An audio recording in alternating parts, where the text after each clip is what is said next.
یا ایھا الذین آمنوا کتب علیکم الصیام کما کتب علی الذین من قبلکم لعلکم تتقون۔ صدق اللہ مولانا العظیم وصدق رسولہ النبی الکریم الامین۔ اللہم صل وسلم علی سیدنا و مولانا محمد معدن الجود والکرم وعلی آلہ وصحبہ اجمعین۔ الصلاۃ والسلام علیک یا رسول اللہ وعلی آلک واصحابک یا سیدی یا حبیب اللہ۔ حمد و صلوات کے بعد قرآن مبین فرقان حمید میں عبادات کے حوالے سے رب کریم جل وعلا شانہ نے جو فرائض ارشاد فرمائے ان میں سب سے پہلے نماز کا حکم ہوا، اور پھر رمضان المبارک کے روزوں کے متعلق رب کریم جل وعلا شانہ نے ارشاد فرمایا، یا ایھا الذین آمنوا، اے ایمان والو، کتب علیکم الصیام، تم پر روزے لازم کر دیے گئے ہیں، کما کتب علی الذین من قبلکم، جیسا کہ تم سے پہلے لوگوں پر روزے فرض کیے گئے تھے، لعلکم تتقون، تاکہ تم متقی بن سکو، تمہیں قرب الہی نصیب ہو جائے۔ اسلام کے اندر جو بنیادی ارکان ہیں وہ 5 ہیں۔ سب سے پہلے کلمہ توحید و رسالت، اس کی گواہی دینا، اور اس کے بعد نماز، پھر زکوٰۃ، پھر روزہ، اور اس کے بعد حج۔ حضور نبی کریم صلی اللہ تعالی علیہ وسلم نے یہی ارشاد فرمایا کہ بنی الاسلام علی 5، کہ اسلام کی بنیاد 5 چیزوں پر رکھی گئی ہے۔ سب سے پہلے کلمہ توحید و رسالت ہے، اس کے بعد باقی عبادات ہیں، اور ان کا آپس میں جو تعلق ہے عبادات کا وہ بھی بڑا دل نشیں ہے کہ اگر کوئی شخص ان 4 ارکان میں سے ایک کو چھوڑتا ہے اور باقی 4 کو بجا لاتا ہے تو اس کے متعلق حضور نبی کریم صلی اللہ تعالی علیہ وسلم نے ارشاد فرمایا کہ اس ایک رکن کے چھوڑنے کی وجہ سے باقی 4 جو عبادات ہیں وہ بھی قبول نہیں ہوتی ہیں۔ آپ نے ارشاد فرمایا 4 قد فرضہن اللہ تعالی فی الاسلام، کہ 4 چیزیں توحید و رسالت کی گواہی کے بعد جو اللہ تعالیٰ نے فرض فرمائی ہیں، اگر کوئی شخص ان 4 میں سے 3 بجا لاتا ہے اور ایک کو چھوڑتا ہے تو فرمایا اس کی وہ باقی 3 بھی قبول نہیں ہوں گی۔ عرض کیا گیا وہ 4 کون سی ہیں؟ تو آپ نے ارشاد فرمایا کہ نماز، زکوٰۃ، روزہ اور حج۔ تو یہ واضح ہے کہ اگر کوئی شخص پورا سال نماز کی ادائیگی نہیں کرتا اور صرف ماہ رمضان کے روزے رکھتا ہے تو اس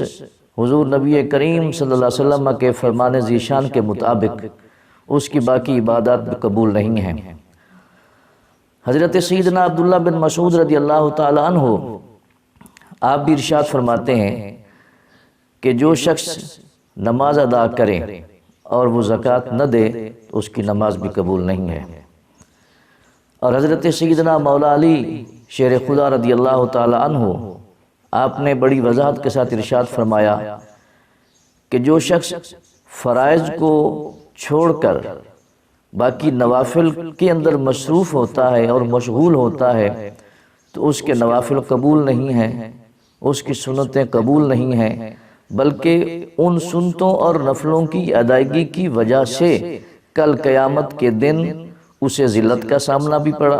کرنا پڑے گا اور اس کے وہ قبول بھی نہیں ہوں گے۔ ان اشتغل بالسنن والنوافل قبل الفریضۃ فلا يقبل منہ واہینا، تو یہ آپ نے ارشاد فرما دیا۔ تو یہ ہے فرائض کی اہمیت اسلام کے اندر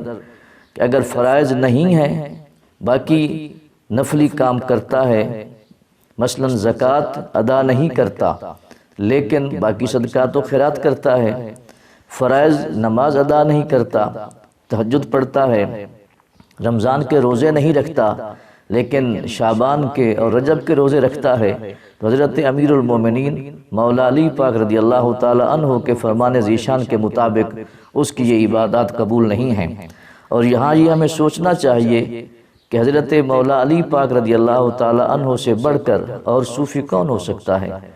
اور آپ سے بڑھ کر اور ولی کون ہو سکتا ہے؟ آپ تو ایسے ولی ہیں جنہیں حضور نبی کریم صلی اللہ تعالی علیہ وسلم نے ارشاد فرمایا کہ حضرت علی پاک رضی اللہ تعالی عنہ ہر مومن کے ولی ہیں، ان کے مولا ہیں۔ تو جب ولیوں کے سلطان نے یہ فتویٰ صادر فرما دیا تو پھر بالکل واضح ہو گیا کہ فرائض کی اہمیت سب سے پہلے ہے، اور مسلم ہے فرائض کی ادائیگی کے بغیر سنت و نفلوں کی کوئی حیثیت نہیں ہے۔ حضرت اعلیٰ حضرت عظیم البرکت امام احمد رضا خان فاضل بریلوی رحمۃ اللہ تعالی علیہ نے بھی اسی موقف کو اختیار فرمایا ہے، اور بڑے شد و مد کے ساتھ فتاوی رضویہ میں آپ نے اس کی وضاحت ارشاد فرمائی ہے۔ تو اب آتے ہیں رمضان شریف کے روزوں کے متعلق کہ حضور رب کریم جل وعلا شانہ نے ہمیں یہ حکم دیا کہ اے ایمان والو تم پر روزے لازم کر دیے گئے ہیں۔ تو ظاہر ہے روزے رکھنا یہ ایک مشقت ہے، اور صبح سے لے کے شام تک بھوک پیاس کی شدت کو برداشت کرنا ہے، تو یہ تو سختی ہے، شدت ہے۔ تو ارشاد فرما نہیں کما کتب علی الذین من قبلکم، یہ صرف تم پر اے امت محمدیہ روزے لازم نہیں کیے گئے ہیں، بلکہ تم سے پہلی جو اہل ایمان امتیں تھیں ان پر بھی یہ روزے لازم کیے گئے تھے۔ تو اب اس سے مفاد کیا ہوگا؟ فرمایا لعلکم تتقون، تاکہ تم لوگ متقی بن سکو، پرہیزگار بن سکو۔ تو اگر کوئی شخص متقی بن جائے تو اس کا نتیجہ کیا برآمد ہوتا ہے؟ تو ظاہر ہے متقی ہی رب کی بارگاہ میں زیادہ قرب حاصل کرنے والا ہے۔ تو انسانیت اور بالخصوص اسلام کا مقصود ہی یہی ہے کہ مسلمان مومن جس طرح اپنی دنیا کے کاروبار میں مصروف رہے، اسی طرح وہ اپنے رب کریم کی بارگاہ کے قرب کے حصول کے لیے بھی کوشش کرتا رہے۔